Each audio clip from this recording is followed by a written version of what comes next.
Ty Dillon unleashing his track promoter side. I know you've got a lot of ideas on how to kind of improve the fan experience at the track. What are some of them?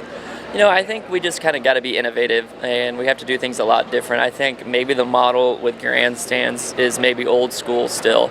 I know that seems a little bit crazy, but I think we got to provide entertainment for a younger generation. Younger generations can be entertained for 3 to 4 hours at a time, but it needs to be mobile. It needs to be continually interactive. So I don't think sitting in the grandstands is going to be a model that works for racing and sports in general for a long time. So we got to provide interesting places for the fans to move around, whether they can come inside or outside during the middle of the race. So maybe concerts or different entertainment aspects that they can do while watching the race. If we can dual entertain, I think that's the level that the world is going to. The younger generation wants to be multiply entertained at once. So if we can keep up with that and be one of the first sports to that, I think it's going to be a very big advantage. You've been pretty outspoken about this. Have tracks kind of listened to some of your ideas or kind of take input? I don't know. You're seeing some things, but no one's asked me. So I'm just telling how I honestly feel, and whether it's right or wrong, I just like to put my opinion out there, not trying to say anybody's doing anything wrong. But I think just if we're looking towards the future, we have to be in front of things. We can't really be reactive. We got to be the first sport to get into different spaces. I think the way that the NBA really attacked social media jumped that sport ahead quite a ways, and now you see all these personal relationships where the NBA has risen back up.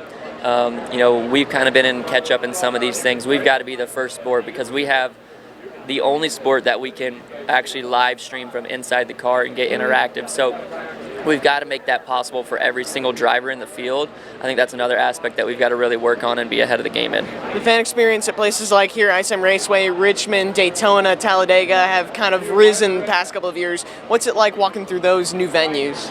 I think it's really nice. You know, the fans are right there in the action. They can kind of be in the huddle as far as the practice day.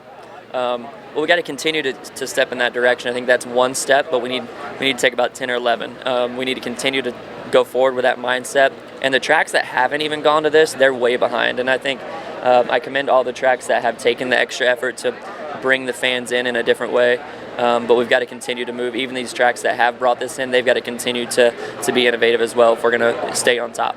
You've grown up around the sport, seen it thrive in the glory days, as people call it. What did they do right in terms of track promotion back then?